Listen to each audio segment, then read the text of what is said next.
Tonight on the Black Channel. Oh, I know you didn't think it was going to be that easy to stop us now, did you? The Black Channel is live.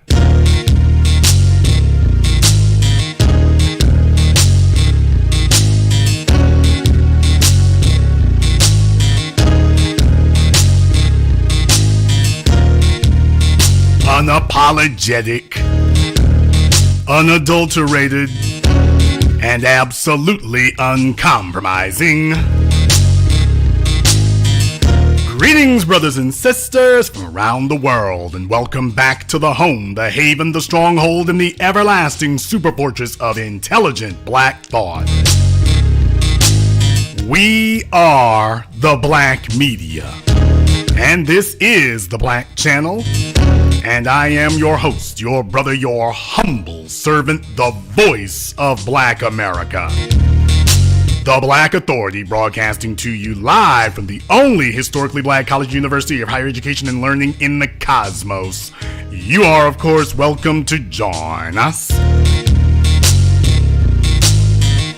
And join us you shall, because on tonight's program here, I kind of feel like Ice Cube a little bit here. It's like, oh, damn, I think I forgot some. Yeah, where was I at? Oh, yeah, niggas, it ain't over. Now, where was I before I was so rudely interrupted? Oh, yeah, I think I was right about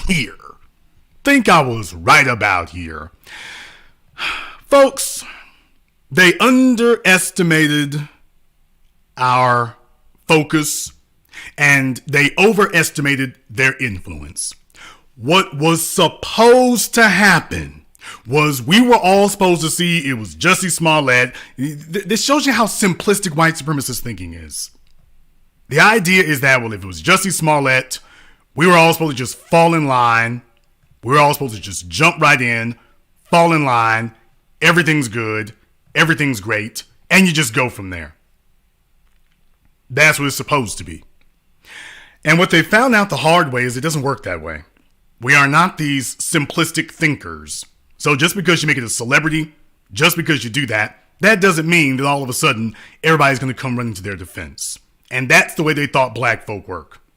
They thought that's the way our minds work. They thought that there was going to be marches in the streets and protests and everything else. That's what they thought was going to happen. And lo and behold, it didn't go down that way. It didn't go down that way at all. Nobody was doing that. It never occurred. It never materialized. It was absolutely tragic, was what it was. Because what they found out is that black folk were the ones who were most skeptical about the supposed events from the very beginning.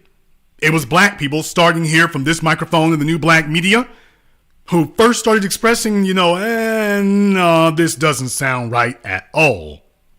Doesn't sound right at all. And they were trying to find a way to say, well, it could be. And we were like, yeah, but it probably isn't. And that's what they weren't willing to accept. So what you're finding out here the hard way,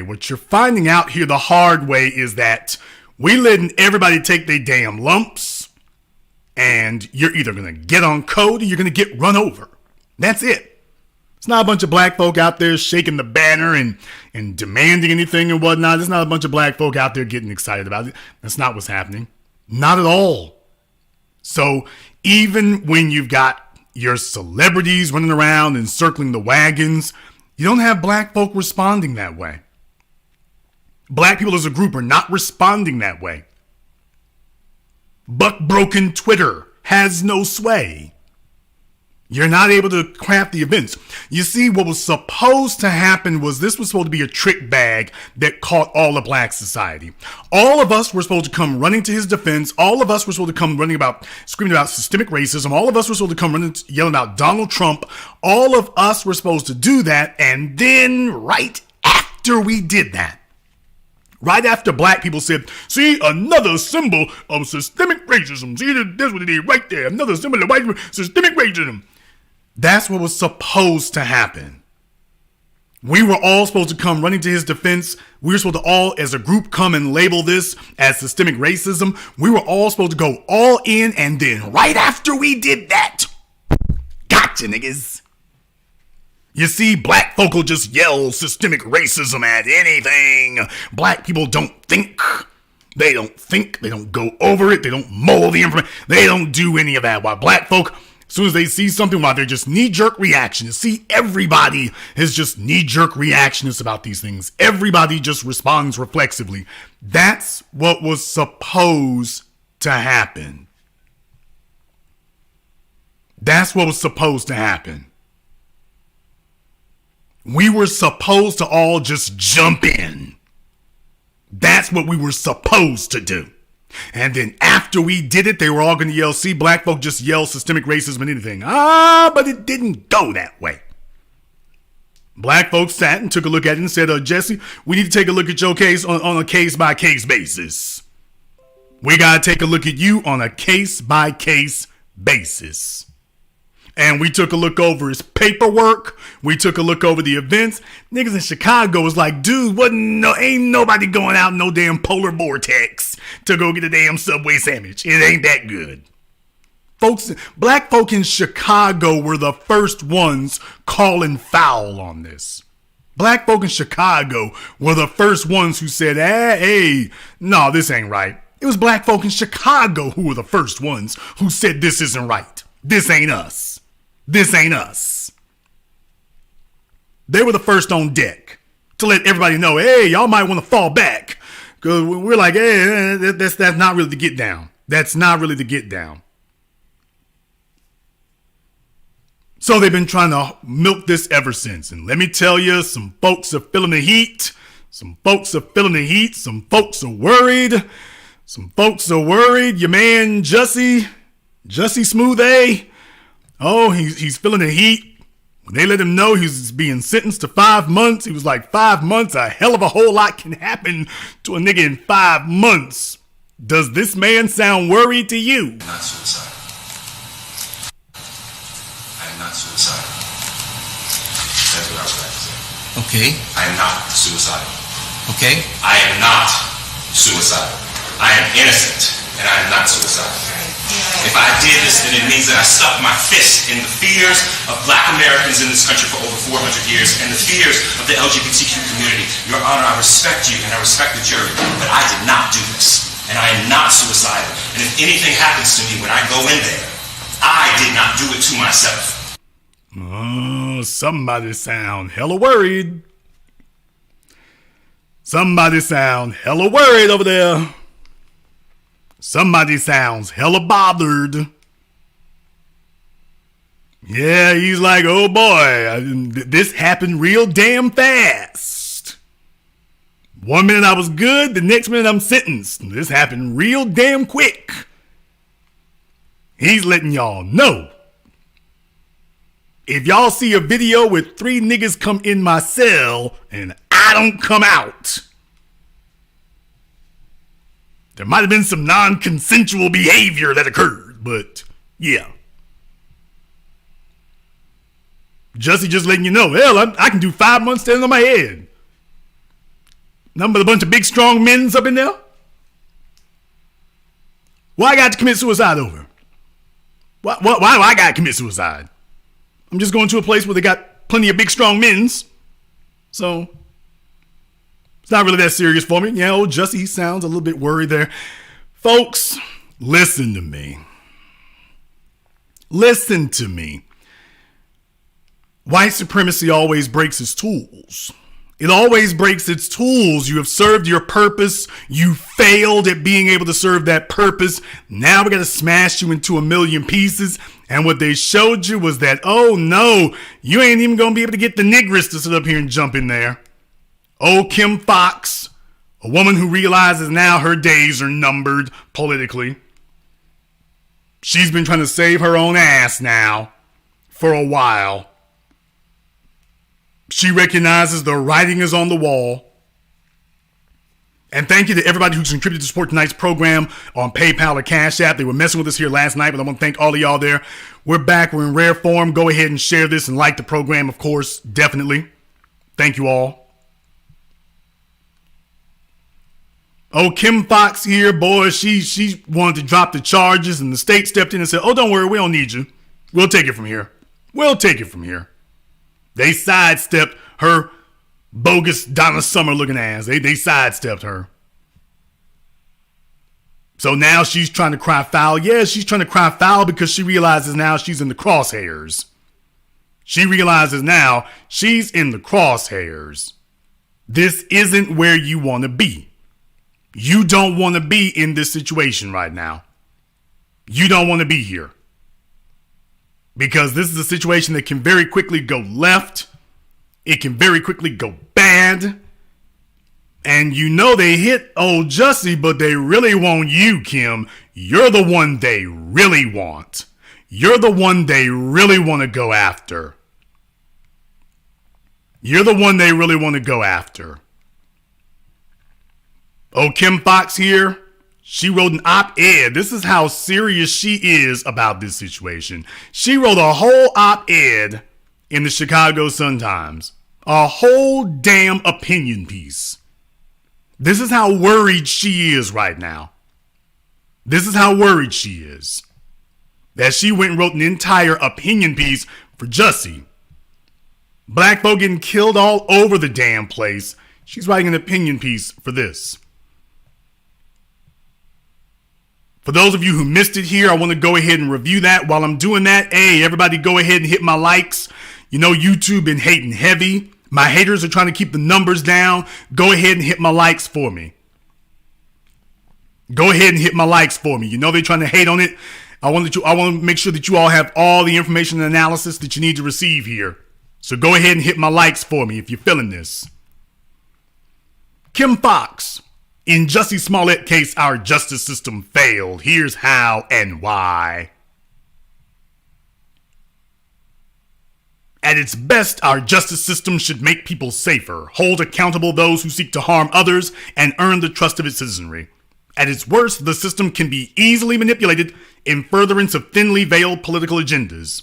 On Thursday, the damaging, costly, and disingenuous criminal prosecution of Jussie Smollett came to an end. As Cook County State's attorney, it pains me deeply to say that, in this particular case, our justice system failed. Chicagoans deserve to know how and why it can and likely will happen again across the country. In January 2019, Mr. Smollett reported that he had been the victim of a hate crime. From the first reports of the alleged attack, the case was treated like no other. When the preliminary investigation suggested the significant proportions of his story appeared untrue, many of the specific details quickly found their way into the public sphere. Almost immediately, there were leaks to the press, causing the Chicago Police Department to launch an internal investigation. Then Superintendent Eddie Johnson flew to New York City for a live interview on Good Morning America to discuss the evidence and Mr. Smollett's assumed guilt prior to formal charges being filed. Given the reputational price Smollett paid, the $10,000 bond we held, and the fact that he'd never been accused of a violent crime, my office made the decision not to further pursue a criminal conviction. This story should have ended there, as thousands upon thousands of non-prosecuted cases do every day. And in that case, she's right. Especially when black folk are the victims. These things get swept under the rug real damn quick. Easy come, easy go. Usually there's not much thought about it there. But this was not about Jussie Smollett. This was about black people. And could this be used to ring us in? You see, when you have none less than Kamala Harris jumping up and saying that, acknowledging what happened to Jussie Smollett in front of the whole world, when you have no less than that occurring, that's letting you know, oh, this was supposed to be a trick bag that was going to grab black people as a group. That's what this is supposed to be. This is supposed to be a trick bag that was going to grab all of us. They were waiting to see how many of us were going to jump on the bandwagon. That's what was supposed to happen. She goes on to say, instead, taxpayers have since spent millions of dollars for the criminal prosecution of a hoax. Last year alone, there were over 800 murders in Chicago. My administration has vacated over 177 wrongful convictions, 87 of those in the last 3 years. Rather than working collaboratively to stem rising crime or free the wrongly convicted, a small group of people hijacked the judicial system to enact what is best described as mob justice. Sadly, these tactics are becoming common. Black women elected prosecutors around the country have faced the same mob mentality. So Kim Foxx is basically trying to pull a Jussie Smollett. This is how pathetic these folks are. Kim Foxx is trying to pull a Jussie Smollett. She's trying to say that she's having a bunch of problems because, not because she's black. I'm a black female. Now, it was black women and men who got her elected, but now she's claiming it's, black female. It's a female thing. It's female. So just understand what you're dealing with right there. When folks realize that they are in trouble, when people realize they're in trouble, they start making excuses for why it's happening. They start making excuses when they realize they're in trouble. So Kim Foxx is no different. So if you want to know why it is that Jussie thought he could get away with it, yeah, it's because Kim Foxx is letting them all know this is the whiny baby attitude about it right here. So she's letting you know, it's because black females. That's what it is. Black females. All right. She says black women elected prosecutors around the country have faced the same mob mentality. In Boston, then District Attorney Rachel Rollins chose not to prosecute 36 people arrested for peacefully protesting a discriminatory charade called the Straight Pride Parade. So y'all got to understand here, if old Kim Foxx is giving off LGBT vibes, if she's giving off LGBT vibes, yeah, looking like Biz Marquis. All right, I'm just saying. All right. In an attempted end run around Rollins' prosecutorial discretion, a crusading municipal court judge pursued charges anyway and was stopped only by the Massachusetts Supreme Court. In St. Louis, opponents of Circuit Attorney Kim Gardner are working to revoke her law license as retribution for her decision to prosecute former Missouri Governor Eric Greitens, who was accused of taking nude photographs of a woman he had tied up. Charges against Mr. Greitens were eventually dropped. In Smollett's case, the mob was relentless, organized, and effective. A judge appointed a special prosecutor with an unlimited budget to reopen the investigation into a non-violent Hollywood actor, a complete disregard for the discretion that prosecutors must have to be effective and independent. As a former prosecutor, Dan Webb knows that prosecutors have that power and, more importantly, knows there is no abuse of discretion standard. In fact, the Supreme Court has recognized the, quote, wide discretion of prosecutors and that courts should defer to the original prosecutorial decision. Webb knows this and could refer to his friend Bill Barr's own remarks. Now, let's all be very clear about something. Kim Foxx got into office because Anita Alvarez before her was abusing her powers and letting the Chicago Police Department run amok. Kim Foxx ran for office, and she didn't have any problem citing abuse of power back then. She certainly didn't have any problem expressing that the problem with Anita Alvarez was that she was not doing enough. That's what she said when she was running for office against Anita Alvarez. Now that she's in office, all of a sudden she's telling you what prosecutors don't need to do. So I just wanted to remind you about that for a few moments.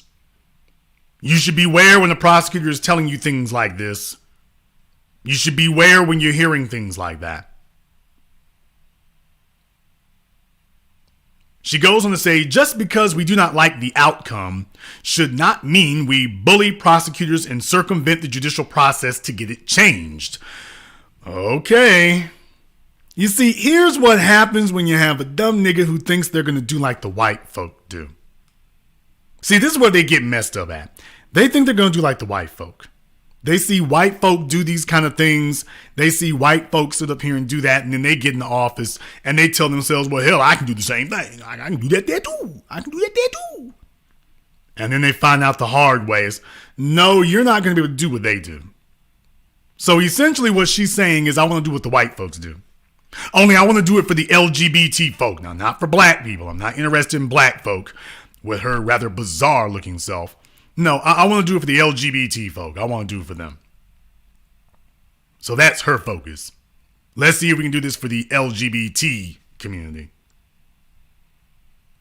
Let's be very clear, that's what she's saying. Now, I've been against Kim Foxx since shortly after she took office. I was very skeptical of her before she went in, and after she got in, I was like, okay, pull the plug on this one. But what she is demonstrating to you here is that, yeah, They understand what it is that black folk want, and when they run for office, they're real clear. Oh, they know exactly what it is black folk want when they're running for office. And it's only once they get in the office and black folks start checking them on it and saying, okay, it's time for you to demonstrate what you've been sent here for, all of a sudden it changes. All of a sudden it changes when that occurs. So just keep in mind, that's not accidental.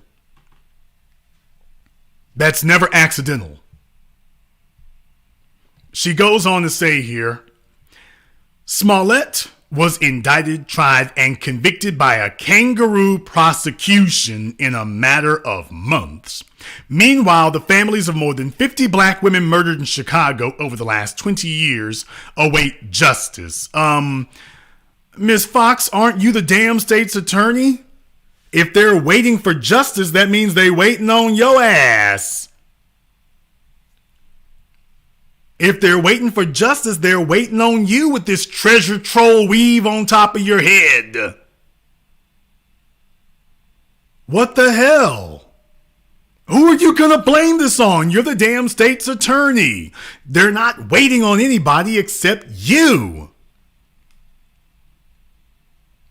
If they could sit up here and go after Jussie Smollett, they could damn sure go after any of the folk you're talking about. She's in the driver's seat and giving you nonstop excuses about why she can't get the job done, even after they're in the driver's seat.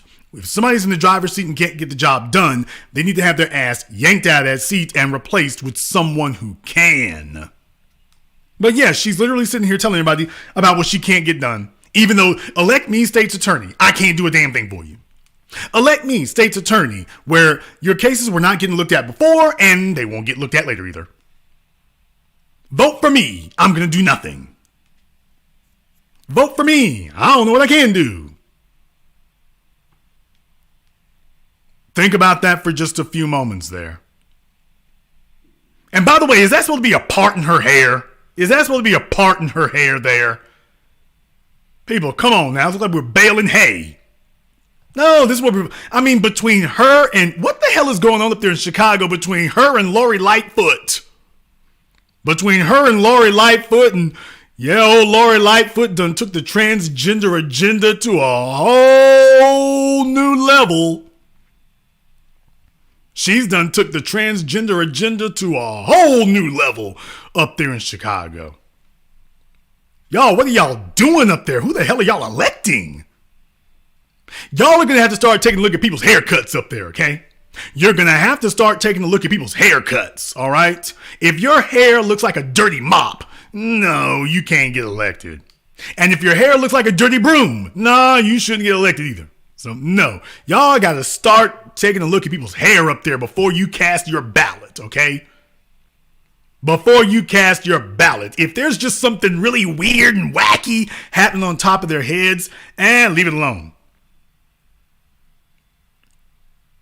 Leave it alone.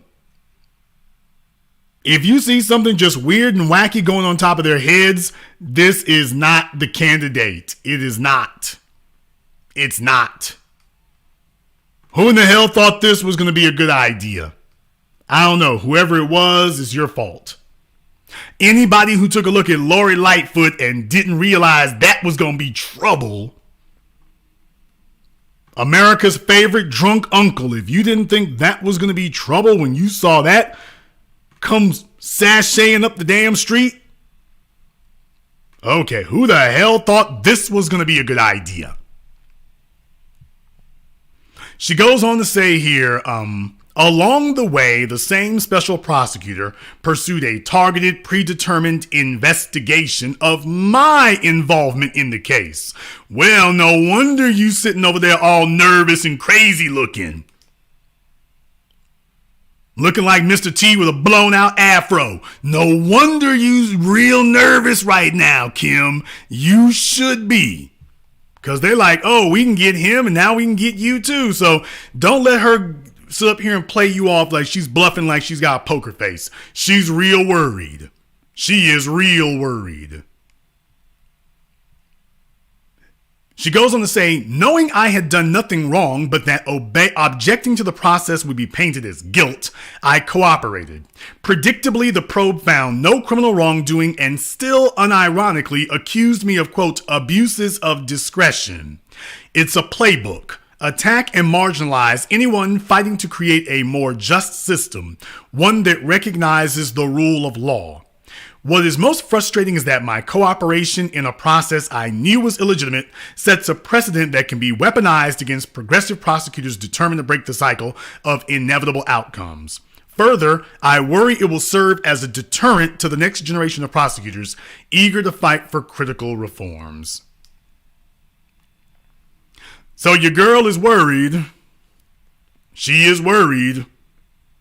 She certainly hasn't been accused of financial malfeasance, and according to her hairstylist, there's no money being spent over there, so can't imagine that. In any case, if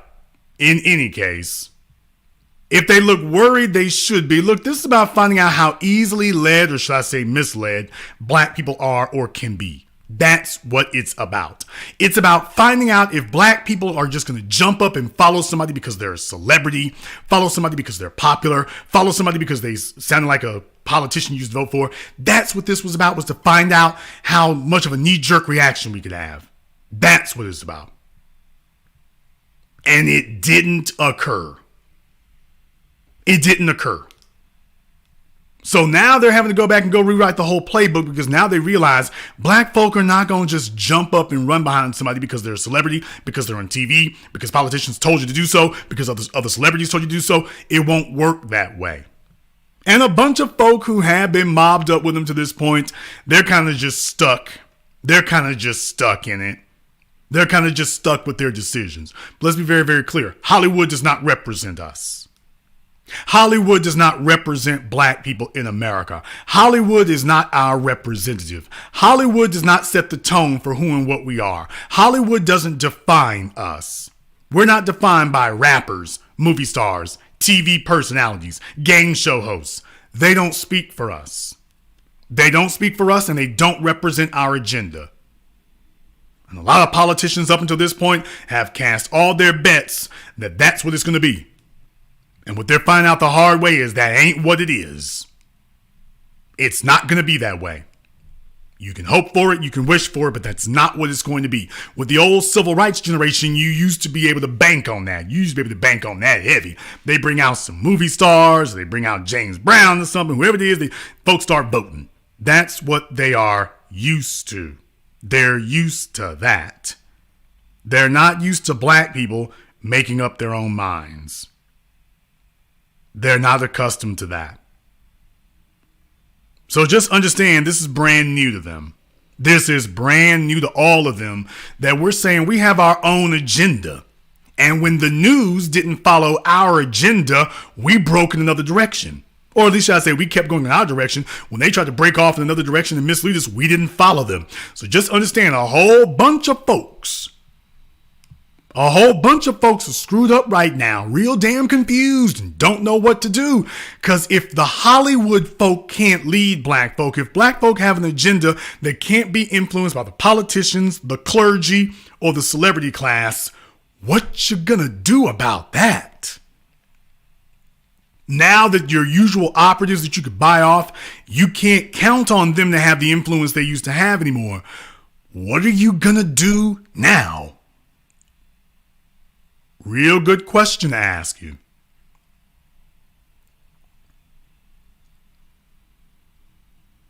We're going to take a very brief commercial, non-commercial break.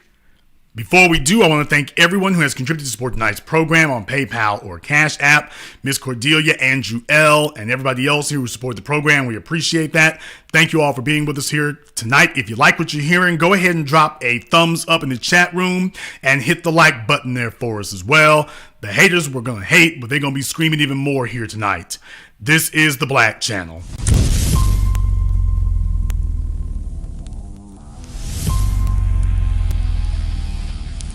I am black first. I am empowered. I am on code. I am motivated. I am a proud foundational. My name is Maria Sellers, and nothing will come between us. Buy the sci-fi novel, Nothing Will Come Between Us. Order today at Amazon and Google Play.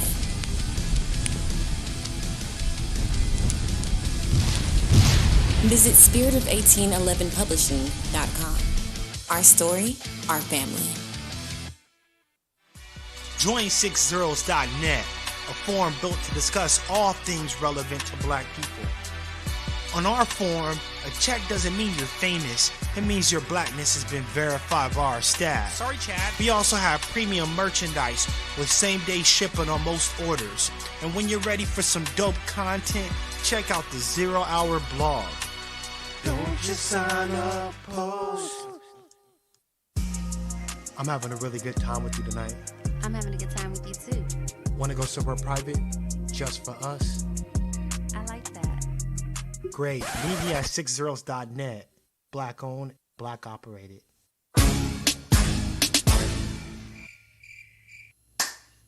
Hi, this is Brenda Starr, creator of Poetry with a Purpose and author of the book Pressed But Not Crushed. Pressed But Not Crushed is an anthology of political poems that address current and historical issues in American descendants of slave population and African American population.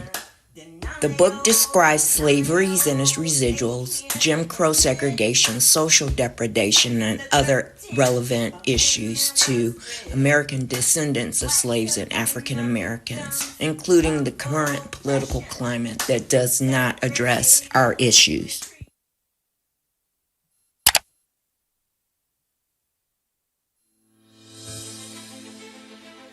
The future of legal betting is finally here. Place a bet using CashApp with Bitcoin right over the phone. Unlike with traditional gambling sites, every bet you place with us, you're guaranteed a 50% probability of winning. All of our bets are one-on-one against a real person and never the house. We offer some of the most unique bets in the industry. Bets like, will LeBron James win his 5th NBA title? Will Joe Biden be elected for a second term? Will Tesla be worth $1 trillion by the end of 2022? You can even bet on if it will rain tomorrow. You can literally bet on any future event. Text the phrase I bet to the number on the screen, and I'll reply with a list of all our available bets.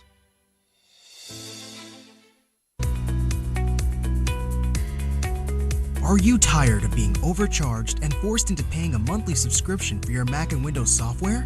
Well, if you are, currently we're having a 50% off discount on all the latest Mac and Windows software, such as AutoCAD, SolidWorks, Photoshop, Microsoft Office, and much more. Our 50% off discount will be ending soon, so be sure to text us NEED SOFTWARE to 323-407-8214. That's 323-407-8214. We aim to please, so expect 24/7 technical support, the latest premium software, instant software links delivered to your email, and PayPal's buyer's protection guarantee.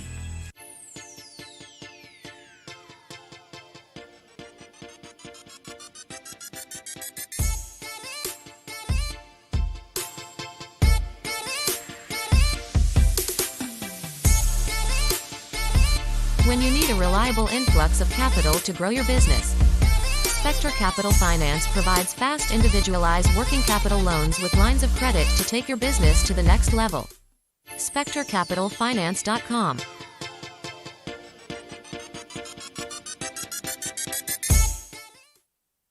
This is The Black Channel. I am your host, your brother, your humble servant, the Black Authority. Very glad to be with you all here this evening. And we are talking about whether or not we can be easily led astray here. And I think the Jussie Smollett case is a very good example of that. Now, of course, I never want to see any black person being treated unjustly, unequally. I never want to see something like that. And that's absolutely unacceptable and uncalled for here. What I will say, however, is that when Negroes are in a position of exposure, in a position of prominence, y'all got to get the hell off of this pushing this anything other than black first. Because once you find your asses in a crack, you don't sit up here and say, it's because I'm gay. They didn't help me because I'm gay, right? You never say that. It's never, it happened because I'm a female. If I wasn't a woman's, if I was a man's. You don't say that garbage. You see, when you are safe and sound and you can be protected and you're not under any threat, you show your contempt for black people by trying to claim that you're something other than black. Well, I'm gay first, I'm female first, I'm intersectionalist first. That's showing contempt. You've got this contempt and hostility towards black people. But as soon as you sit up here and you end up in a courtroom somewhere fighting for your life and fighting for your freedom, all of a sudden you're black now. All of a sudden you're black. Now, you wasn't black before you got in there. Or at least you wasn't black until the handcuffs showed up. Isn't that amazing? Just as soon as they come face to face with the dominant society, it isn't because you're gay or anything else. All of a sudden, the picture is clear. All of a sudden, it's crystal clear. Oh, it's because I'm black. It's because I'm black. Well, yeah, okay, but you know what? You're gay also. Yeah, but it's really because I'm black. Once they sitting there in front of Judge Wapner, okay. As soon as they're sitting there in front of Judge Mills Lane, as soon as they're sitting there in front of Judge Judy, oh, they get some act right real fast. All of a sudden, nobody wants to talk about being gay anymore. Nobody wants to talk about that anymore. No, don't be fooled, though. Jussie, he tried it for a minute there. No, he let you know what was going on. That's what I was trying to say. Okay. I am not suicidal. Okay. I am not suicidal. I am innocent, and I am not suicidal.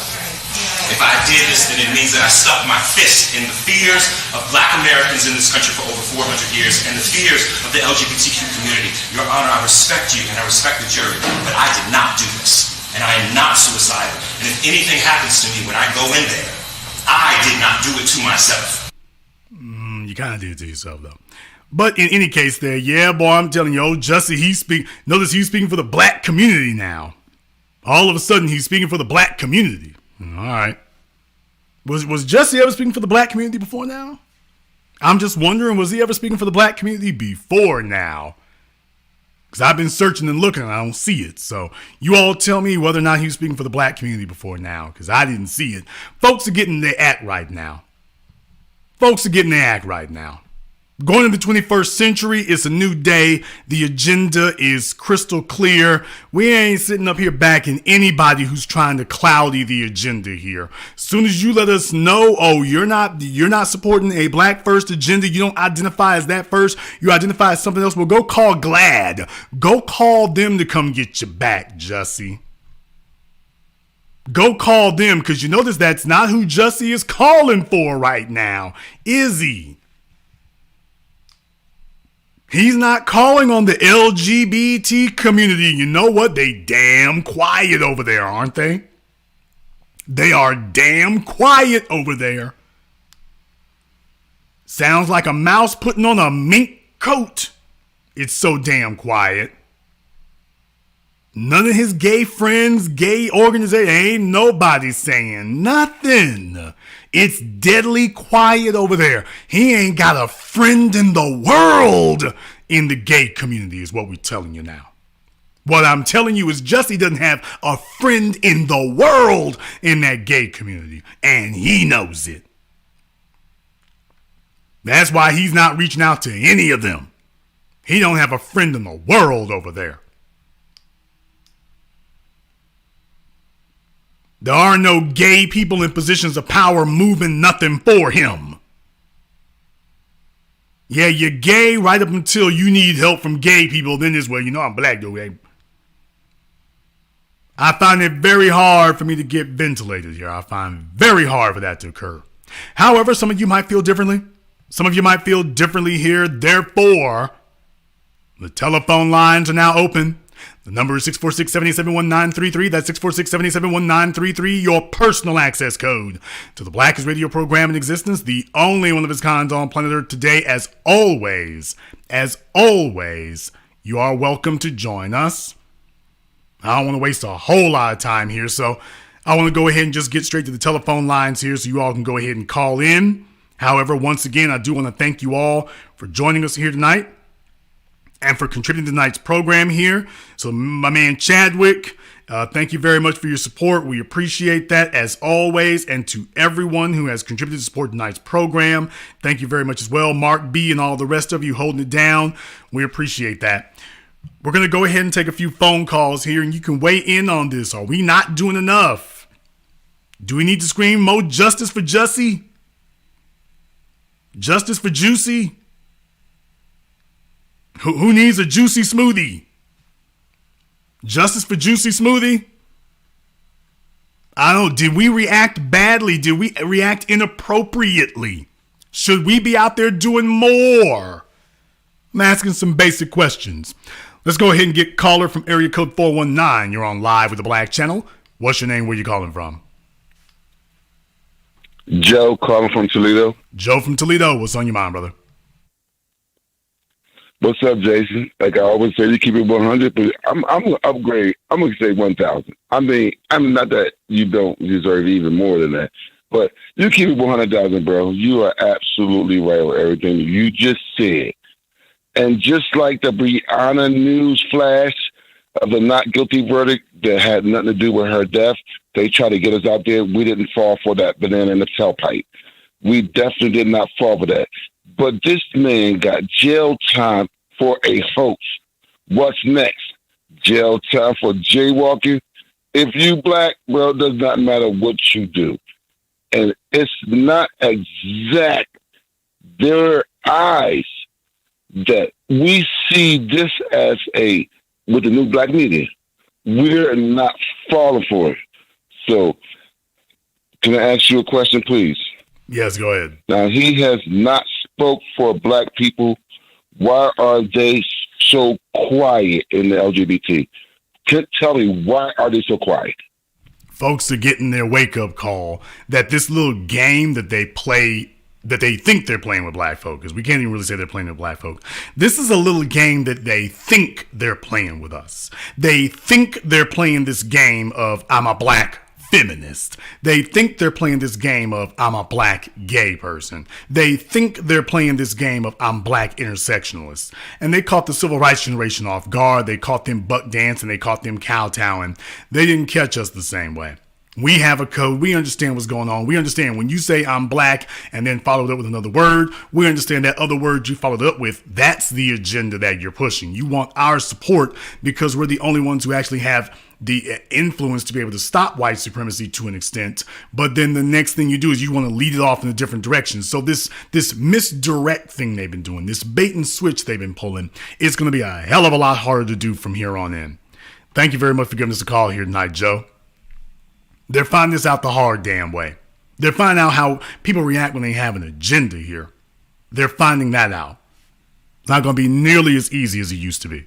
Caller from area code 973. You're on live with the Black Channel. What's your name? Where you calling from? My name is Jelani. I'm from Strasburg, PA. All right, Jelani from Pennsylvania. What's on your mind? What's going on? Justice Smollett definitely is trying to exploit the black struggle with his little nonsense because, they weren't saying anything so much about him being black up until, it became a situation where he was getting ready to get convicted. I mean, it pretty much caught the man with his pants down, pun intended. And now he wants to say, if I would have done this, then I would have spit in the face of my people for 400 years and all this stuff. I mean, he's just trying to try for his next acting gig. That's why I look at it. But at the end of the day, he'll probably find another boyfriend in there somewhere or something. Somebody will take care of him. So he's not as important as Jeffrey Epstein. So I don't know why he thinks, what's he got on anybody, okay? Jeffrey Epstein was a billionaire hedge fund manager who had dirt on a lot of people. Okay? Bigger people, by far bigger people than he'll ever get next to. So anyway, keep doing the job you're doing. I appreciate your podcast. Love listening to it. And Black First. Black First, brother. Thank you very much for giving us a call here tonight. I mean, you all do understand. They put the Chicago Police Department exposed so much of the devilment, so much of the chicanery, so much of that. They were able to, they exposed so much of that. They're telling you forever that shootings happen in Chicago and they can't figure out who it was. They don't know anything. Cameras all over the place in Chicago and they can't figure out nothing. They don't know anything. Jussie Smollett tries to pull off a hoax, and the Chicago Police Department is basically able to get most of what they need within 48 hours to prove that this was a crank call. Take a look at the resources that the Chicago Police Department was able to bring to bear on a crank call. For a crank phone call, somebody made a bogus police report, and take a look at how much influence, resources, investigative, all the stuff they tell you that they can't do for you when somebody's gotten shot. And take a look at how quickly they were able to mobilize all of that for a crank call.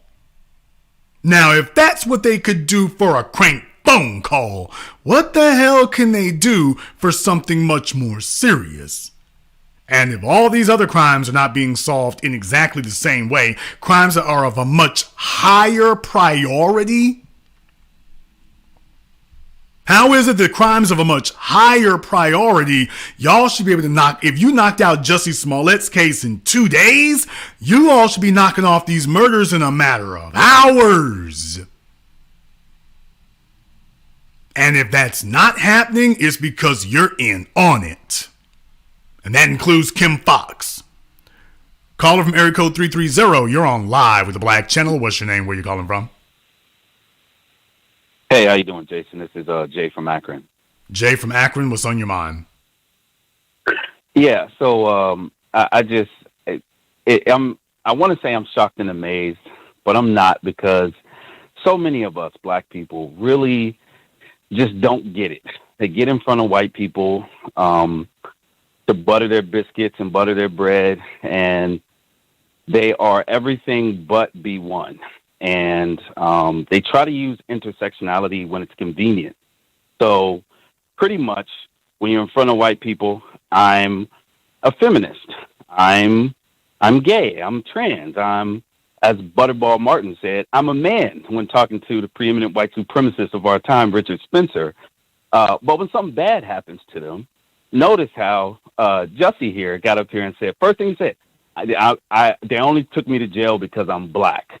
And, you know, I think you've done a masterful job with articulating this, you know, and again, the white media knows they're Negroes, and they will give certain black people platforms because they know this is the agenda that they're going to push. And the black people that they promote will subsequently only start to talk B1 if they're not given a title. Same thing in the Biden administration with all of those immigrants that or that work for Kamala Harris specifically that she fired. You know, a lot of them were saying very similar messages as well too. So I guess I just wanted to underscore that. And then, again, the same thing with our brother, the comedian Dave Chappelle. Dave had been saying pejorative remarks and just making the worst imagery about black culture for decades. And the white society not only affirmed it, but they paid him hundreds of millions of dollars while doing that. You never heard one time over the course of those decades, GLAAD or any other LGBT organization come out and say, hey, you should stop making fun of black people and black culture because after all, you have some of us as black people. You never heard that one time. So I guess the point that I'm mentioning here and what you've been echoing is we cannot use intersectionality when it only benefits our argument, because you will have your Negro wake-up call at some point. Good day and be one. Black First, brother. Thank you very much for giving us a call tonight. Let me get caller from area code 267. You're on live with the Black Channel. What's your name? Where you calling from? Hi, yes, good evening. This is Tammy. I'm calling from PA, Williamsport. How are you? What's on your mind? Okay, I think this whole thing is good because it's making people wake up. I have had experience. I don't understand why people are so big for the LBGs anyways. It doesn't make any sense. Why would you wear your perversion or your sexuality to the world? That's something that you're supposed to keep inside anyways. Like, when you're born, you're not born LBG. You know what I'm saying? And so this is a good thing that this is happening, and I hope it even happens more because the people need to wake up and realize what they're doing. It doesn't make sense how the way they're trying to push this world to something that's backwards that doesn't really stand for anything anyways. So, and what's your thought? Well, I think you're right about that. Thank you very much for giving us a call tonight. Let me get caller area code 469. You're on live with the Black Channel. What's your name? Where you calling from? It's Thomas calling from Dallas, Texas. Thomas from Dallas. What's on your mind? Jason, this is a prime example of being off code. What happened to you? I mean, a lot of gay people think that just because they're gay, they got the white privilege. But like you said, I mean, white supremacy will eventually break its tools, and they would prove to you that no matter what you do, tap dance, buck dance, whatever you try to do to be white, they're going to bring you back to the plantation and they're going to beat you. And at least in the 60s, the gay people like Baldwin, he knew that, yeah, he was gay, but he knew that he was black first. And I don't know where they turned the corner to think that they was going to get away with trying not to be black, but it's never going to work. And do you know, what you said about Chicago was true. They went all the way to Nigeria and found those two niggas and brought them back to Chicago. But they can't solve murders right up the street from the police station. But they went to Nigeria. You know how many people live in Nigeria? They went and found those niggas and brought them back to Chicago. So that proves the point that if they want to solve a crime, they don't care how far you are. They're coming to get you. Be one. Black first, brother. Thank you for giving us a call here tonight. So, yeah, they can get done all kinds of things when they want to.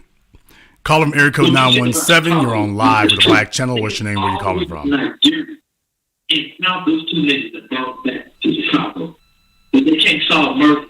Okay, he is making the coney bread. Call them area code 872. You're on live with the Black Channel. What's your name? Where you calling from? This is Grimes from Chicago. Okay, what's the name again? Grimes. Okay, Grimes from Chicago. What's on your mind? We peeped the whole game with Kim Foxx, and we see the agenda. I noticed something, of course she's, on Jussie's side in this situation, but then noticed that she was front and center at the press conference the day after the last episode of the first season of Surviving R. Kelly, announcing all the charges and putting the word out to anybody else that went through some type of situation or whatever with R. Kelly to bring that to them so that they can incriminate him further. So it's just one big agenda, promoting LGBTQ and all of that.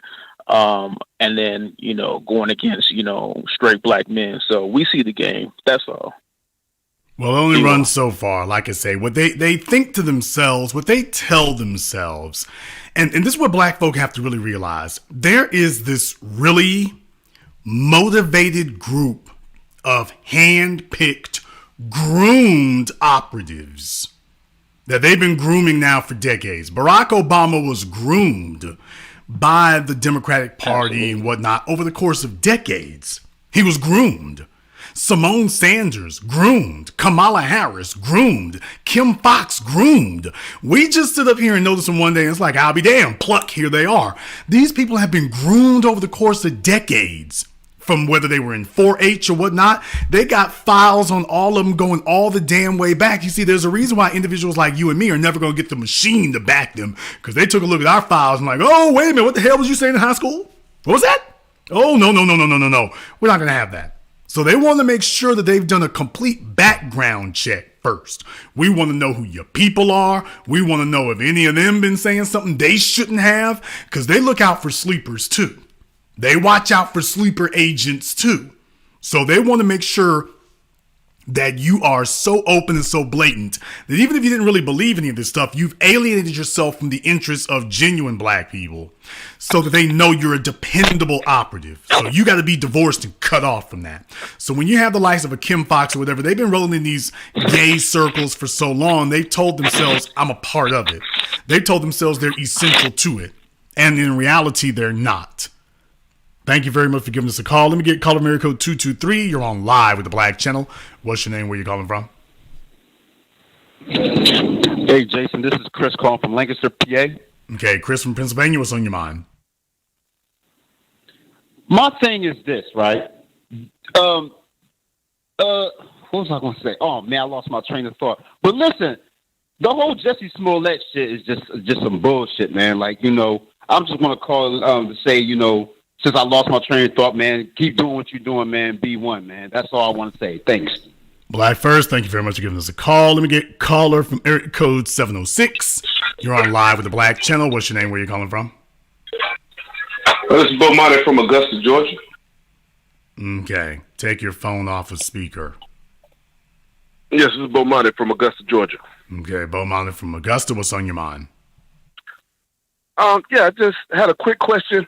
At some point, are we as black folks supposed to draw a line in the sand to the LGBT community? It's not that we're against them, but it seems like they don't really need us until times like this. And then let me pull out my black card. I mean, is there a point where we should be like, hey, are you black first or are you gay first? And I hate to say it like that, but that's kind of the position that they put us in. That's all I want to ask you, I would suggest to you that the response that they have given and the response that they have had and the manner in which they've taken umbrage at it, I'm telling you that what we're doing here right now, that is the line. If you go and Google, you know, Jussie Smollett's name, or if you go search it on Twitter and whatnot, you find a bunch of white folk, which you don't see a bunch of black folk defending it. But here's the critical point. You never did. Who you saw were some celebrities. You saw some opportunist politicians. You didn't see black society rise up and come stomping for Jussie. Never happened. Nowhere along the line. Not happening now. This was a dud when it occurred. So, like I say, if you're depending on the white supremacist media or the gay media to sit up here and say that, that's not going to happen. They're never going to do that. Let them tell the tale, and black folk are all great for it. Now, when Proposition 8 was passed in California, they were blaming black people for it, remember? When black folks stood up against gay marriage in California, they were blaming black people. Now, but let them turn around. Next thing you know, oh, black folks, they don't care about being black. It's all they love gay more than anything else. Like, so all I'm saying is that they understand what they're doing. We can't let them write the narrative. I'm telling you, what you hear here, this is indicative of black society. Tens and thousands and millions of us conversing about this. This is indicative of what the society thinks at the grassroots level. The celebrities don't represent us. The politicians don't represent us. The Twitter typetivists, activists don't represent us. They don't. And the Jussie Smollett case is a perfect example of why it is they don't represent us. Thank you very much for giving us a call tonight. Let me get a caller from area code 205. You're on live with the Black Channel. What's your name? Where are you calling from? My name is Terrence Gant, Birmingham, Alabama. Terrence from Birmingham. What's on your mind? I don't know. I seen in your chat, I was requested to call, so I called. Okay, and why were you requested to call, sir? I don't know, but get your people together. Okay. If you don't know that I was requested to call, that sound like y'all ain't on the same page, but get that together. Okay, well, sir, with your drunk Hennessy drinking ass, you were told to call in because you said big respect to Taraji Henson. That's what you said, sir. So maybe while you were swimming your way to the bottom of a 40 ounce, maybe you forgot that you said that, although I can imagine that you would. In between loitering on a street corner somewhere, I imagine you did. So that's exactly what occurred. And you know why you were told to call in. So being the habitual town drunk, I can understand why it would have slipped your mind. Along with all the 8 children that you have by those size 22 females down there in Birmingham. I can imagine you would be very, very embarrassed. I can imagine you're very, very embarrassed. Caller from area code 702, you're on live with the Black Channel. What's your name? Where are you calling from? How you doing, Jason? Okay, get off speaker phone. Everybody calling in, get off your speaker phones. They don't sound nearly as great as you all tell yourselves they do. Your speaker phones, the cordless headsets, they don't. AirPods. They don't sound nearly as great as you all tell yourselves they do. No, I'm just in the hallway, man. That's why I'm not on speakerphone right now. But this is Les from Las Vegas. Les from Las Vegas, what's on your mind? Man, you gotta look up Tina Chin, man. That was Michelle Obama's one of her henchmen that was behind Kim Foxx. The Obamas was behind the whole thing with Jussie getting the life sentence that he got. If you look her up, she was the main one to go between the Obamas and Kim Foxx. Yeah, I mean, that's like I say, when you go to the operatives and whatnot, you're talking about Tina Chin, and by the way, for those of you who don't know, it's Chin with a T. But yeah, definitely they had like I say, I mean, that's what I was saying here before. They're groomed. It goes back years. They've got a whole bunch of people who are mobbed up and wrapped in from the beginning. So if you don't know how deep it goes, there's a bunch of them in there who are working behind the scenes to make sure that when things like this happen, you know exactly what's going on. Yeah, I mean, and Kim Foxx, man, she's not doing a good job at all in Chicago. I got family members in Chicago. I don't even know. Her days are numbered, and they know they coming. She know they coming after her big time, and she might find herself in some trouble when they start investigating this whole Jussie Smollett thing. So I don't think she'll be around long in the long run. I think she's gonna get defeated the next district attorney's race and Cook County State's attorney's race, and she'll go back. Her career didn't take off like she thought it would. Well, I mean, definitely a lot of this bait and switch and stuff isn't going to work because we are we're checking their paperwork. We're checking paperwork. We're checking track records. It's not going to be good enough to just say one thing anymore. We're actually checking all these things and doing follow-ups with people to see whether or not they're actually legit. And a lot of them are finding out that they're not, and it's not looking so good for them. Thank you very much for giving us a call. Let me get a call from area code 312. You're on live with the Black Channel. What's your name? Where are you calling from? Hi, Jason. Yes, you're on live. What is your name? Where are you calling from? Okay. How you doing, Jason? My name is Pat. Don't get upset. Listen, I just wanted to say, because you tickle me with that. You get upset. No. Listen, look, everybody in Chicago knew that thing was staged. First off, Jussie should have did his homework about Chicago. That neighborhood that he, quote unquote, claimed he got jumped in with MAGA country is the Streeterville. Anybody from Chicago, I don't care if you're black, white, Puerto Rican, Chinese, straight or gay, we all know that the Streeterville is one of the most wealthiest and, dare I say it, a community that has a lot of LGBTQ. So at the end of the day, it made no sense. That was during the time of the polar vortex. Nobody in Chicago is out at 2 a.m., at 30 degrees below, go get a sandwich at Subway in the dead of winter in Streeterville, getting jumped by two white guys in MAGA hat country. We already knew. Everybody in Chicago knew this is fake. So if you're going to stage something like that, learn the city that you're going to stage it in. He would have did better doing that in the South. That's all I want to say. Well, definitely, like I say, folks in Chicago understood. They were the first ones calling out saying, hey, this doesn't look right. So the whole thing started falling apart and disintegrating from the very beginning. It never actually got traction. It started falling apart from the very top. What was supposed to happen is they figured black folk are as simple-minded as white supremacists are. They think we're as simplistic in our ideology as white supremacists are. White supremacists, as long as it's white, they back it. That's what they do. And they figure that black people operate the same way. When I spoke to Jared Taylor, he was making the assumption that black people operate the same way. As long as it's a black candidate, they vote for him. And I had to remind him, for the overwhelming majority of black people's history in this country, we have voted for white candidates. We've never had a problem voting for a white candidate. And in the case of modern politics and whatnot, if black people voted along racial lines, Alan Keyes would be serving his fourth term as president, and Michael Steele would be the governor of Virginia. We voted, as black people, voted for white men over those black folk there. So what it shows is, no, we don't operate that way. We've never operated that way. But in the white supremacist psyche, that they figure everybody's like them. So of course they were expecting a simple-minded, simplistic white supremacist style response. If they threw somebody out there, that black folk in the midst of everything that was going on around the country and whatnot, we were all just going to jump in there. And what they found out is it didn't work that way. So they're like, okay, we got to hurry up and smash him, because the longer he keeps talking, the more it reminds people. Because then we're going to get wiser, and then we're going to see the next one you have coming. That's what they're really worried about, is how on alert are we going to be for the next one they send. Caller from area code 321, you're on live with the Black Channel. What's your name? Where you calling from?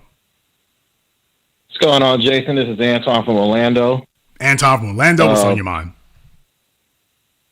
Yeah, the gay black people are going to have to choose. You know, they've been doing a lot of foolishness, especially with those articles talking about straight black men or the white men of society, that nonsense going on. You know, they've been doing white supremacy handiwork. And so has some black women. I will admit, it's most of those divestors, bedouins types, be honest, and those feminists. They've been like going hand in hand. You see what happened to the BML feminist black women. Now they breaking that tool, and they looking like they're breaking this tool right here. Yeah, you know, you're not hearing any of that. You're not hearing any of that old shady, grimy ass talk. You're not hearing any cisgender black male stuff going on right now.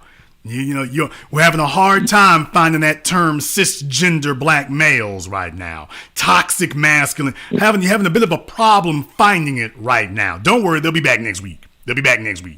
Right now they're gonna be quiet. Oh, yeah. They'll be back next week, but you notice right now, all of a sudden you're not finding it. Yeah, they're letting you know they don't have any white allies. They don't have any gay allies. All those things they've been taking for granted with us, they're not calling on any of those now.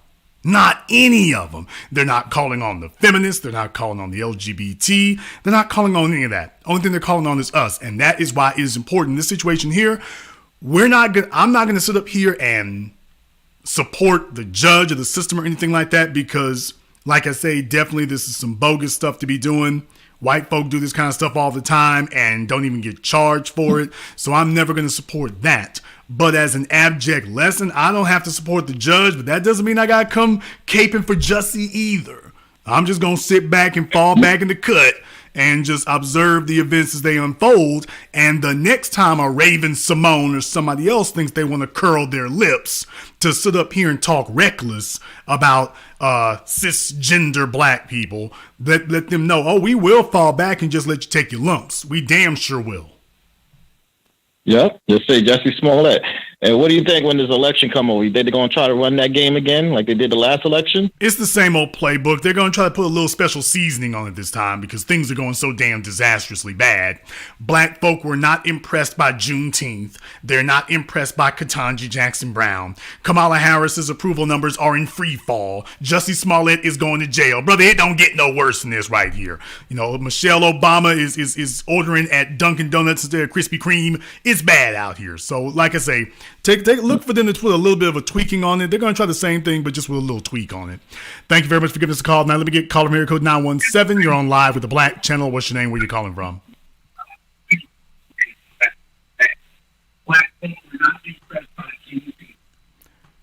Caller from area code 708. You're on live with the Black Channel. What's your name? Where you calling from? TBA is James from Chicago. James from Chicago. What's on your mind? I just got to say, when this story broke out, I was working at UPS, UPS and Hijacking, like the big one. I heard you refer to it a couple of times. And me and all of my coworkers instantly knew that this story was fake before even knowing the details, because when it was out that he was just attacked the night he was attacked, nobody in Chicago believed it. None of the black people believed it. And that was before they were talking about like the bleach and the noose and them him saying whatever the MAGA people saying whatever they said instantly, just based off of the night that he was attacked, or that he said he was attacked, and the temperature. Like, that's the point that you're bringing up that I feel like a lot of people are missing. It was so cold that they were bringing homeless people inside of like restaurants and apartment buildings so they won't freeze to death. That's how cold it was.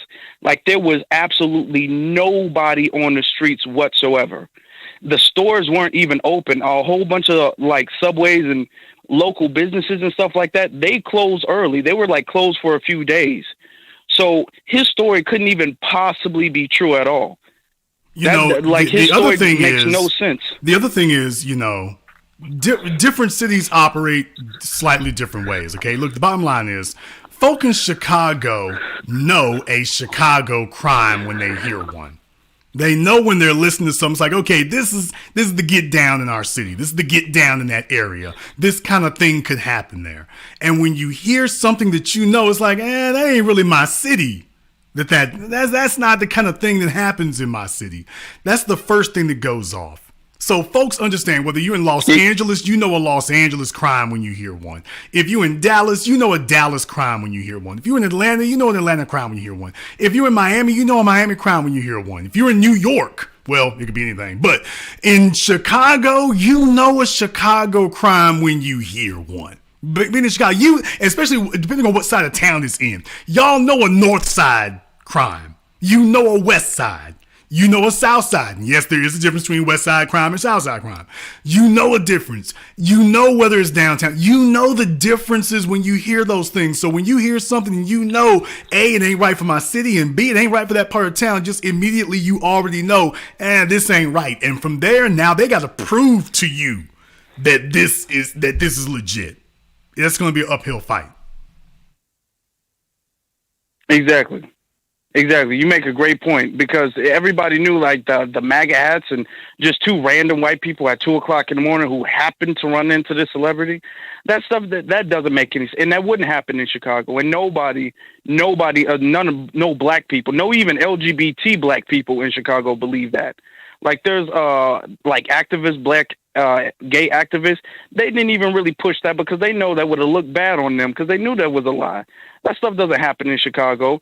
Like you said, he should have did a background check, or at least waited for a day or something like that to do what he did. That didn't make no sense at all. Yeah, that's what I'm saying. For people around the country who don't know any better, or if you're assuming that people around the country don't know any better, that was the real thing. So that's why I make the point that it was Chicago that stood up first. Chicago was the first one to stand up and say, this ain't really us right here. We don't look for us to jump to it, because this don't feel like us.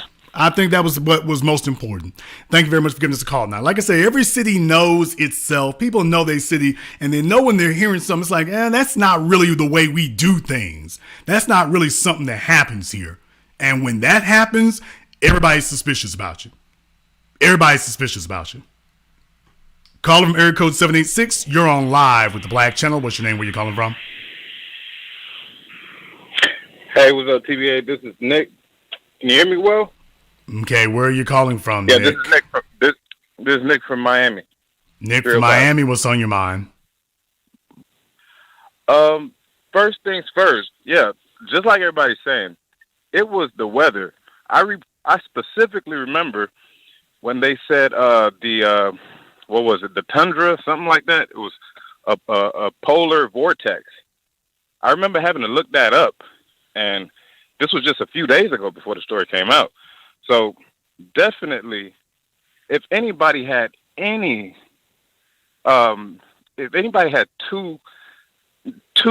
brain cells to rub together, it was painfully obvious that there was something wrong here. I just learned about a polar vortex like 2-3 days ago, looking this up, and I'm a very avid reader, and I'm like, for me to have to just learn that word 2 days ago, somebody out during a time like that, I was like, and then the media running with it. I already knew what time it was.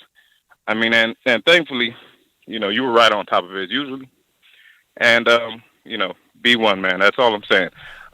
Thankfully, we have some dependable media out here to confirm that we ain't crazy out here.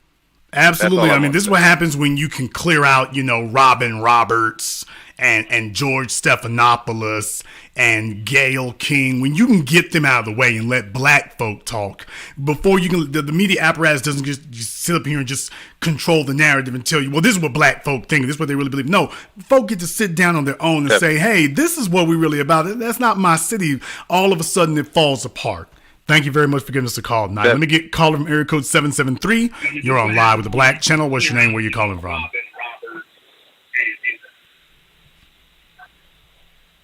Yeah, TBA, this is Okay, brother, you're going to have to pay a little more attention. Caller from area code 601, you're on live with the Black Channel. What's your name? Where you calling from? How you doing, Jason? It's Terry from Jackson, Mississippi. Terry from Jackson, Mississippi. What's on your mind? Yeah, man, I'm listening to this whole ordeal. I'm looking at the Jussie Smollett. I got no respect for that man. You know, us as black people, we done been through so much through the struggle.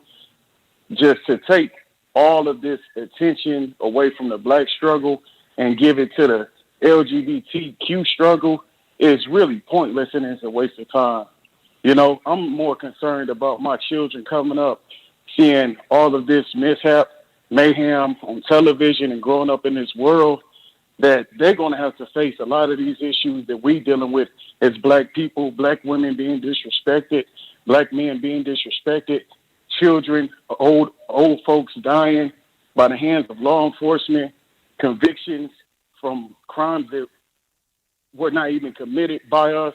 We need to mount up together, unite somehow, some way, Bloods, Crips, GDs, Crips, Bloods, with the nation and come together and fight this beast that's really just trying to take us off the planet all over the world.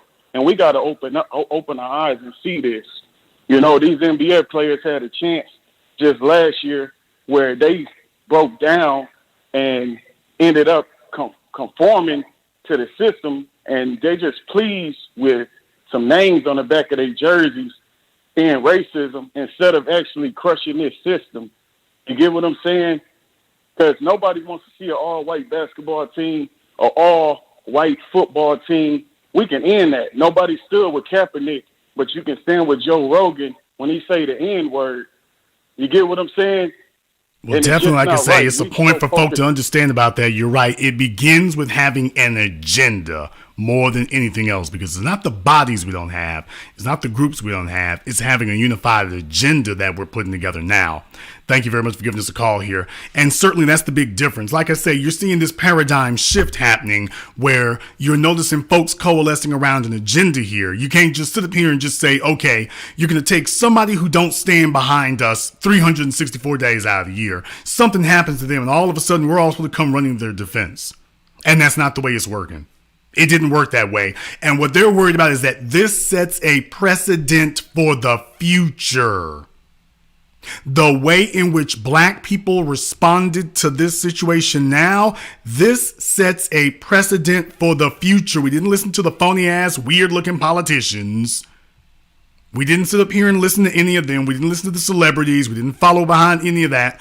Black folk responding the way that we did here, this sets a precedent. If you want to know what it is that really worries them, they're taking a look at this and saying this sets a precedent for the future. We could be looking at more things like this happening going forward. Not fewer, more things like this happening. That's just how bad it is. Caller from area code 832, you're on live with the Black Channel. What's your name? Where you calling from? Yeah, this is G out of Houston. G out of Houston, what's on your mind? Yeah, I just wanted to call and say, y'all don't forget that Taraji's son pulled a little Jussie Smollett type move too. So obviously she haven't learned her lesson. And I just want to let you know, after the brother that was wearing the stockings that you did a Twitter deal about, I don't trust any celebrities. Be one. Well, very good point to make there, as a matter of fact. Like I say, these celebrities and things, man, they don't represent us. They're not part of the clique. They're not part of what we do. They don't represent us. They're not representing us. We got to be very, very clear about that. They don't represent us. So that's why when they sit up here and want to have a call to arms, they can't really get us galvanized out there. You're not going to really get us galvanized out there because you don't represent the people. You don't represent the people. You represent some faraway, weird out place, but you don't represent the people. You're totally out of touch with us. Totally out of touch. You don't represent us. Caller from area code 773, you're on live with the Black Channel. What's your name? Where you calling from? Yeah, TBA, this is Bill calling out of Chicago. Bill out of Chicago, what's on your mind? Yeah, TBA, man, listen. That Dave Chappelle skit says it all about Jussie Smollett. I mean, that was hit it right on the dot. And then, you know what brothers from Chicago was worried about during that time, we was worried about was our cars about to start up. Everybody was filling up their tanks, making sure that their cars start up. And when Jussie when he said something about some Subway, like, listen, only person that goes to Subway during that time is fat folks and homeless people. And Jussie Smollett, they just said the judge clowned him basically. And this dude make over $2 million a year. Oh, he ain't going no Subway. He calling Uber Eats, the whole nine. So when when that came out, we was like, oh man, listen, pass the drink, man. This dude a fool. That's all I got, TBA. Thank you very much for giving us a call here tonight. Like I say, Chicago knew the time from the beginning. The national corporate media, the cable news outlets, they were hoping that they could ring in black society. Understand who the real target was about this. The real target of this was you and me. The real target was us. Folk outside of Chicago, outside of Illinois. We were the real targets to see if they could delegitimize what we were doing around the country. We had the police on the back foot and on the run. We had white supremacy going into recession. They were looking to see how we were going to respond and if they could stop the momentum of what we were doing by claiming that black folk would just follow anything, that black folk would follow a hoax. So they were hoping to be able to trick us, understand who their real targets were. We were their real targets. We were the real targets the entire time. Understand that. Caller from 832, you're on live with the Black Channel. What's your name? Where you calling from? Hey, this Lil Rick in Houston. Lil Rick in Houston, what's on your mind? You know, man, it was doomed from the jump. As far as Jussie and the Nigerian guys doing their little trial runs to get their lie together, to get the little stage act together, because the initial cameras that Jussie told them that they would be facing didn't even record them, and it pissed them off. And it's only fitting because Joe Biden come in the door, sticking out the olive leaf for the olive branch to the LGBT community. Of course, they get all this money, they get all these laws passed, all this recognition. You know, the mainstream media just glorify all these gay black men. It's only fitting that white supremacy and the LGBT community are taking this L, because him getting his time, him being exposed and just being made look like a fool is a big slap in Biden's face and the gay community face. I just hate that it's a black face. Well, I mean, B1, man. We definitely need to clear out the folks who have their own wildcat agendas. Individuals out here who they sitting amongst us when they need protection, but they got their own little private side agendas. No, we need to go ahead and have it out in the streets so that they know we are not going to come to your defense. When we understand something, we're making examples of these people. By them seeing that we're not coming to help them, we're making examples of that. We're letting them know where we stand, so we're making examples out of them. Caller from Area Code 520, you're on live with the Black Channel. What's your name? Where you calling from? Hey, Steve, what's going on, man? This is Emmett from Atlanta. Okay, Emmett from Atlanta, what's on your mind? Just listening to everybody, man, and reading what's on the screen, you know, it sounds like people understand that it's a broader narrative at play, right? And you just spoke on it.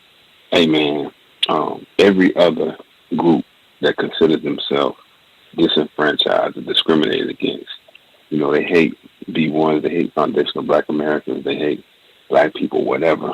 But when it's time to get help, then they utilize what was created from the civil rights movement, right? They use all these different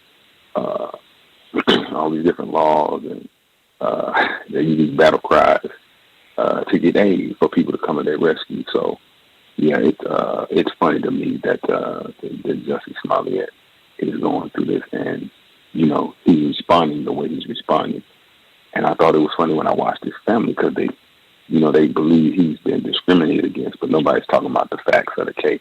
So, and that's what Taraji P. Henson, like you said, whether it's Monique, whether it's Taraji P. Henson, whether it's whoever, if you hadn't made yourself or distinguished yourself as a person who takes up with race and racial issues, if you hadn't been leading us to anybody like the Honorable Elijah Muhammad, you hadn't been leading us to Noble Drew Ali, you hadn't been leading us to any of these people and saying this is what we need to get on board, we need to separate and do for ourselves, then you really can't expect black people to take you serious. In fact, we're going to laugh at your ass, and that's what's happening. Well, thank you very much for giving us a call tonight. Let me get caller from area code 205. You're on live with the Black Channel. What's your name? Where you calling from? Uncle Charles, Alabama. All right, Uncle Charles in Alabama. What's on your mind? Well, where at in Alabama are you calling from? Birmingham, Alabama. Okay, from Birmingham. What's on your mind? Let me just say this. I don't want to hear now what Jussie Smollett got to say, because if he'd have put it on two white guys, right now, man, one of them black stars would be talking for him. And then he worried about going inside that cell. No, what you need to be worried about is some prisoners that's inside that jail. Everybody watch TV, including inmates. And they watched you on Empire putting out your little bedroom sex scenes on TV. And you don't think they believe it? Now you're acting crazy in court. But what you need to do is learn karate, because you're going to need that. I am sick and tired of black men getting blamed for everything. White woman fall down some steps. Black man did it. White woman missing. Black man did it. Same thing what this white woman did down in South Carolina. Somebody supposed to be took her baby, and she blamed it on a black man with a skull cap. I had 7 skull caps. I got rid of every last one of them. I'm just sick of it, man. I don't feel no sympathy for him. He put it on 2 black men that had nothing to do with him. But this is the way it is. This is what America will come to. If you worrying about black men, you better be worried about them Russians. And that's all I got to say, and I appreciate you, brother. Thank you for giving us a call here tonight. Let me get caller from area code 512. You're on live with the Black Channel. What's your name? Where you calling from? Good evening, TBA. This is Hatter from the Bronx. Okay, Hatter from the Bronx. What's on your mind? Yeah, I agree with everything you were saying, brother. And just basically, it's so wild to me because Jussie decided to sign up to be a kamikaze for the left wing of white supremacy. And now he's divorced from black society. And LGBT ain't going to fool with him. So now he's set himself up. He's in there. He's going to jail or whatever, talking about I'm the gay Tupac or whatever the case may be. But you don't have no friends. You deal with this system, you deal with white supremacy, you think, and there's no retirement plan. So now, here he is, caught in a situation where he's going to be going to jail. He doesn't have nobody on the outside. The only thing I'm wondering about is if they're going to find some way to string along some kind of narrative that we turned our backs on him or that we're not supporting him, if we can take back Bill Cosby or something, just pull some type of garbage information to blame it back on black society. That I don't got time for that. I don't want to hear that. He needs to hold his own. You know what? Well, I'm the gay Tupac. You better turn to the straight Mike Tyson here in just a minute because you're going to need it. Thank you very much for giving us a call. Let me get caller from area code 773. You're on live with the Black Channel. What's your name? Where you calling from? Yeah, what's up, Jay? Okay, what's your name? Where you calling from? Yeah, this D from out of Chicago. Okay, D out of Chicago. What's on your mind? Yes, sir, man. First of all, my brother, I want to send a big shout out to you. I've been listening to you for several years, at least 5 years or so. But nevertheless, in the 70s, on the south side of Chicago, that area was mainly filled with Lithuanians, people from Poland, and Ukrainians. And if you look it up, Jason, right on 71st Street, Nazi headquarters was right there, man. They had a flag up. This is in like 74. And it was freely, it was just in the open. If you remember the marches, that's right over by Marquette Park, where Dr. King got hit in the head. 71st in California. But yeah, brother, in the LGBT thing, we literally watched Chicago go from, it's like a headquarters for the LGBT on that north side up there. So, well, those are agendas that they push, man. You got to understand, those are agendas they push. Just like you're going to notice a similarity. When they bring in immigrants, they make sure that they're funded, they make sure they're backed by the political structure. So all of a sudden, you think this is a whole bigger thing than it actually is. When it comes to LGBT, same thing there. Right now, they're trying to give the trans folk more attention than they're giving females, for example. So this is something that they're pushing. And when they start pushing something, just understand if they're pushing something, is because they want to push something else out. Thank you very much for giving us a call here tonight. Like I say here, folks, things didn't go at all the way they had planned it. It didn't go at all the way they had anticipated it would go. They thought it was going to be all easy. They thought everybody was going to fall in line. They thought that everyone was going to toe the line, and then they found out all at once, oh, it ain't going to go like that. And they've been trying to recover ever since. But never forget who the real target was. The real target was black society around America. We were all supposed to just run after the carrot on the stick. We were supposed to all take the bait. That's what we were supposed to do. Everybody around America, black folk around America were supposed to take the bait.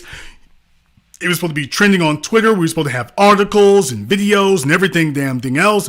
Oh, everybody's going to get Trump and this, that, and the other. That's what was supposed to happen. This was not a trap for one person. This wasn't a trap for one city. This was supposed to be a trap for an entire people in an entire nation. It fell flat on its ass, and they've been trying to cover themselves ever since because they now realize we've set a template for how this will be handled in the future. You can't just throw somebody out there and black folk are going to jump at it. It's not working that way. Not working that way at all.